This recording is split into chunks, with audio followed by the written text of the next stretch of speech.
100 years of history has elevated Michigan Avenue from a dirt road to one of the great avenues of the world. In the decades following the incorporation of Chicago in 1837, Michigan Avenue, known at the time as Pine Street, was little more than a simple residential street that exhibited few signs of economic vitality. However, with a central location, valuable transportation facilities, and a rapidly growing population, the city was on its way to becoming one of the country's most thriving metropolises. What wasn't known at the time was Michigan Avenue's incredible role in that transformation. The development of Chicago progressed through the mid-1800s. Businesses opened, buildings were constructed, and streets were formed. Signs of a city were becoming more and more evident. In 1869, two of Chicago's most valued icons came into existence: Water Tower and the pumping station. When both establishments remained untouched during the Great Chicago Fire in 1871, they became lasting representations of the city's strength and resilience. By the 1880s, plans for massive improvements to Michigan Avenue were continually introduced. Something special was on its way. In an effort to uphold a level of splendor in American cities, Daniel Burnham, an architect and city planner, developed the City Beautiful movement, a forward-thinking philosophy for major cities across the country. Burnham introduced the ideology to Chicago at the World's Fair in 1893, using the White City as a representation of the City Beautiful approach.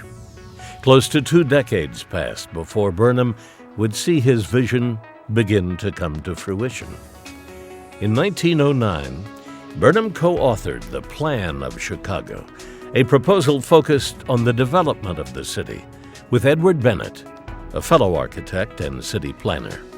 The plan offered a vision for Michigan Avenue that would elevate the avenue to a grand thoroughfare, highly comparable to Champs-Élysées in Paris.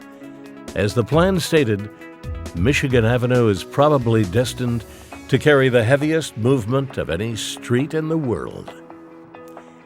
Burnham and Bennett called for a widening of Michigan Avenue and connecting the north and south sides of the street with the construction of a bridge over the river to create a commercial boulevard.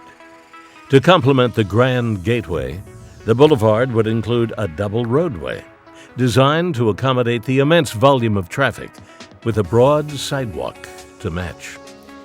To help execute the ideas set forth in the plan, the North Central Business District Association, now known as the Greater North Michigan Avenue Association, was formed in 1912 and incorporated in 1914.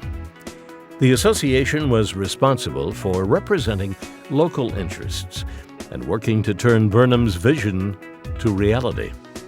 2 drastic improvements followed the development of the association, laying the foundation for Michigan Avenue's incredible transformation.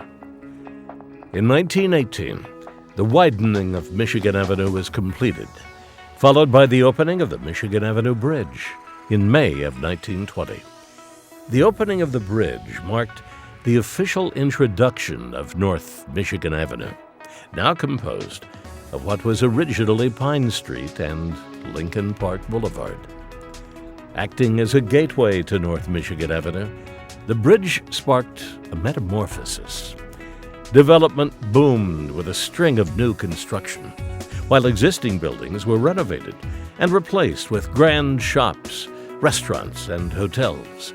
The beautiful lakefront accessibility created a pocket of opulence that would grow into today's Gold Coast.